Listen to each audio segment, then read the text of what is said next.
शरद पूर्णिमा व्रत कथा। पाएं अमृत लाभ। शरद पूर्णिमा आश्विन मास की पूर्णिमा को कहा जाता है। पुराणों के अनुसार देवी लक्ष्मी इसी पूर्णिमा तिथि को समुद्र मंथन से उत्पन्न हुई थी। इसलिए शरद पूर्णिमा की रात को हिंदू धर्म में अपना विशेष महत्व है। इस रात में चंद्रमा अपनी 16 कलाओं से पूर्ण होकर आकाश से अमृत वर्षा करता है और वैभव की देवी लक्ष्मी अपने पति श्री हरि के साथ पृथ्वी लोक पर भ्रमण करने आती है। लक्ष्मी विष्णु के स्वागत में इस रात को पूजा करें और शरद पूर्णिमा की कथा जानें। शरद पूर्णिमा की कथा। पूर्णिमा के व्रत का सनातन धर्म में बहुत महत्व है। हर महीने में पड़ने वाली पूर्णिमा तिथि पर व्रत करने से भगवान विष्णु और माँ लक्ष्मी की विशेष कृपा होती है। माँ लक्ष्मी और श्री हरि की इसी कृपा को प्राप्त करने के लिए एक साहूकार की दोनों बेटियां हर पूर्णिमा को व्रत किया करती थी। इन दोनों बेटियों में बड़ी बेटी पूर्णिमा का व्रत पूरे विधि विधान से और पूरा व्रत करती थी। वहीं छोटी बेटी व्रत तो करती थी लेकिन नियमों का आडंबर मानकर उनकी अनदेखा करती थी। विवाह योग होने पर साहूकार ने अपनी दोनों बेटियों का विवाह कर दिया।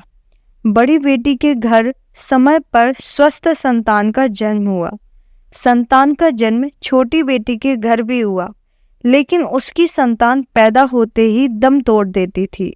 2-3 बार ऐसा होने पर उसने एक ब्राह्मण को बुलाकर ये अपनी व्यथा कही और धार्मिक उपाय पूछा।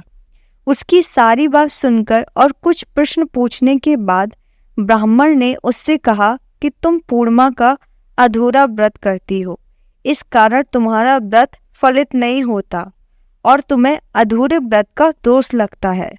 ब्राह्मण की बात सुनकर छोटी बेटी ने पूर्णिमा व्रत पूरे विधि विधान से करने का निर्णय लिया, लेकिन पूर्णिमा आने से पहले ही उसने एक बेटे को जन्म दिया। जन्म लेते ही बेटे की मृत्यु हो गई। इस पर उसने अपने बेटे शव को एक पीढ़े पर रख दिया और ऊपर से एक कपड़ा इस तरह ढक दिया को किसी को पता न चले। फिर उसने अपनी बड़ी बहन को बुलाया और बैठने के लिए वही पीढ़ा दे दिया। जैसे ही बड़ी बहन उस पीढ़े पर बैठने लगी, उसकी लहंगे की किनारी बच्चे को छू गई और वह जीवित होकर तुरंत रोने लगा।